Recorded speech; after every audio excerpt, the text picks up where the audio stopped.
Quels sont les challenges actuels de Warner, justement, qui nous fait le plaisir d'être avec nous, Warner Music France, qui a pour mission notamment de pouvoir développer la visibilité de ces artistes engagés, notamment sur les réseaux sociaux. Alors, différentes problématiques se dégagent. On vous propose justement une overview des problématiques et des enjeux des médias sociaux pour l'industrie de la musique, avec Suzy Guinaud de Warner Music, qu'on peut applaudir, s'il vous plaît.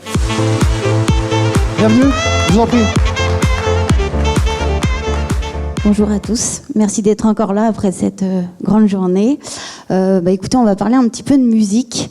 Je ne vais pas vous révéler des scoops sur nos artistes, mais effectivement, on va essayer de voir un peu quels sont nos challenges aujourd'hui, sachant qu'on est une industrie qui essaye de se renouveler tout le temps, qui a pas mal de révolutions. Du coup, je vais vous lancer une petite vidéo pour que vous voyez un peu dans quel environnement on vit et quel type de contenu font nos artistes.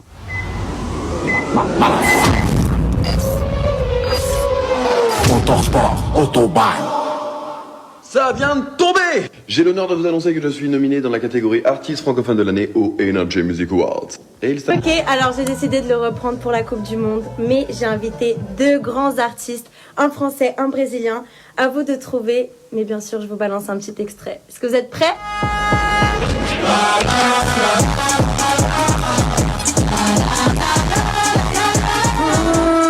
Il me prend dans ses bras, il me parle tout bas, je vois la vie en rose. Quand j'ai mal à la vie, quand je vis sous la pluie, j'appelle 36, 15 bonheur. J'ai passé toute la night à compter mon oseille. Je t'emmènerai n'importe où cette life m'amène. J'ai utilisé toute la tête, je crois que je touche le ciel, je suis fade.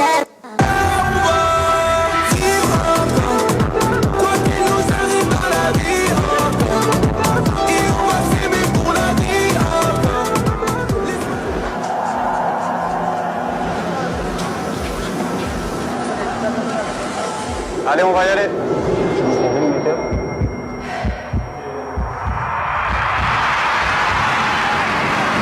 Il m'a dit t'es où, je te rejoins en tel. Oui. Tonight we're live on TikTok, everywhere in the world, and I gotta say, you guys made this record. I'm good, yeah, I'm feeling alright, baby, I'ma have the best fucking night. Voilà, donc voilà une petite idée des artistes sur lesquels on travaille. Donc on a un gros panel d'artistes, ça va bien sûr de la musique classique au catalogue, au genre pop urbain, au rap, à la pop internationale, à l'électro. Donc vous voyez, c'est très large. Donc on a des problématiques différentes tous les jours. Donc on ne travaille pas un produit ni un service, mais on travaille des talents artistiques. Donc c'est aussi encore un autre niveau de détails importants. Alors, les challenges pour nous aujourd'hui. Notre industrie est passée par le CD, par le vinyle revient, ensuite il y a eu le téléchargement, le streaming est arrivé, et ensuite, bien sûr, les réseaux sociaux, qui est le cœur de l'activité, quasiment de toutes nos prises de parole, comme beaucoup d'entre vous, je pense. Un premier point, ce serait notre acquisition de followers. On est tous à la recherche des followers, gonfler nos followers, gonfler tous ces indicateurs qui nous hantent toute la journée.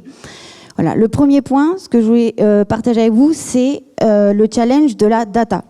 Parce qu'on veut construire et fidéliser une audience sociale pour des artistes qui sont connus, inconnus, qui sont des stars internationales ou qui sont des artistes en développement et qu'on doit développer. Donc la data, c'est la base. L'idée, c'est de connaître toutes nos audiences, les audiences sur chacun des réseaux. On travaille bien sûr sur Facebook, Instagram, TikTok, Snapchat, demain Discord, Twitter, etc. Donc connaître bien son audience, c'est le point important. On travaille sur des DMP, donc des Data Management Platform, pour connaître nos audiences, nos structures d'audience. On travaille aussi avec des outils plus connus comme Meltwater, que vous connaissez bien. Il y a des outils spécifiques à la musique comme Chartmetrics, et il y a aussi des outils qu'on développe en interne, donc des dashboards de données qui sont plutôt sur la donnée sociale, et des dashboards aussi marketing où on va étudier nos investissements. Deuxième point, la course au contenu. Donc la stratégie de contenu, c'est aussi notre quotidien. On va accompagner les artistes à créer du contenu. On a une immensité de contenus. Ça va être les contenus promo, les contenus studio, les contenus clips. On a tout un tas de contenus à proposer à nos artistes. Alors bien sûr, ces artistes en développement, on va leur faire des covers de leurs titres, les covers des titres du moment. On leur fait faire des jeux concours. Il y a tout un tas de contenus sur lesquels on les accompagne. Pour les artistes qui sont plus installés, on va plus aller dans l'innovation, dans le disruptif, pour aller toujours plus loin et du coup recruter sur ces réseaux sociaux.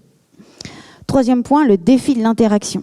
Bah oui, parce qu'une fois qu'on a une audience, on est un secteur de fans, certes, mais créer de l'interaction.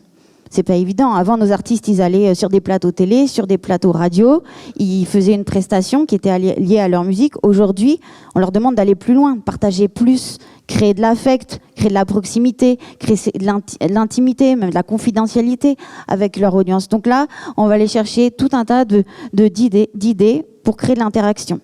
Alors, on a commencé à développer le live stream où là, on peut interagir avec les audiences. On a d'ailleurs fait des très grosses performances sur des live streams TikTok où on peut aller même jusqu'à 400 ou 500 000 téléspectateurs, qui peut être parfois même plus gros qu'un gros prime de TNT. Donc voilà, on va aller chercher de l'interaction, créer des communautés, interagir, rebondir sur les contenus de nos fans et de nos utilisateurs. Deuxième gros point, on veut transformer ses followers en fans et en créateurs. Donc mes challenges, ça va être de médiatiser les projets et engager les audiences. Le rôle des plateformes, on travaille beaucoup avec les plateformes sociales. Ce qu'il faut savoir, c'est que nos artistes sont bien sûr des talents et sont très attractifs pour les plateformes sociales. Donc on va aller chercher ce qu'on appelle du earned media, de la promo avec les plateformes sociales. Ça peut être des avant-premières sur les plateformes sociales telles que TikTok ou Instagram. Ça peut être des mises en playlist, ça peut être des mises en avant. Et tout ça appelle à cette nouvelle notion qui est le social streaming. C'est peut-être une notion que vous n'avez pas encore entendue, mais c'est la capacité à pouvoir écouter, utiliser de la musique sur les plateformes sociales. Et ça a été notre évolution, parce qu'aujourd'hui, ce qui fonctionne très bien, c'est justement d'aller viraliser nos titres et nos sons sur les plateformes sociales qui contiennent nos titres. Qu'est-ce qu'on fait en social streaming ? Les artistes vont pouvoir lancer des trends, lancer des challenges, inciter leur communauté à faire des contenus.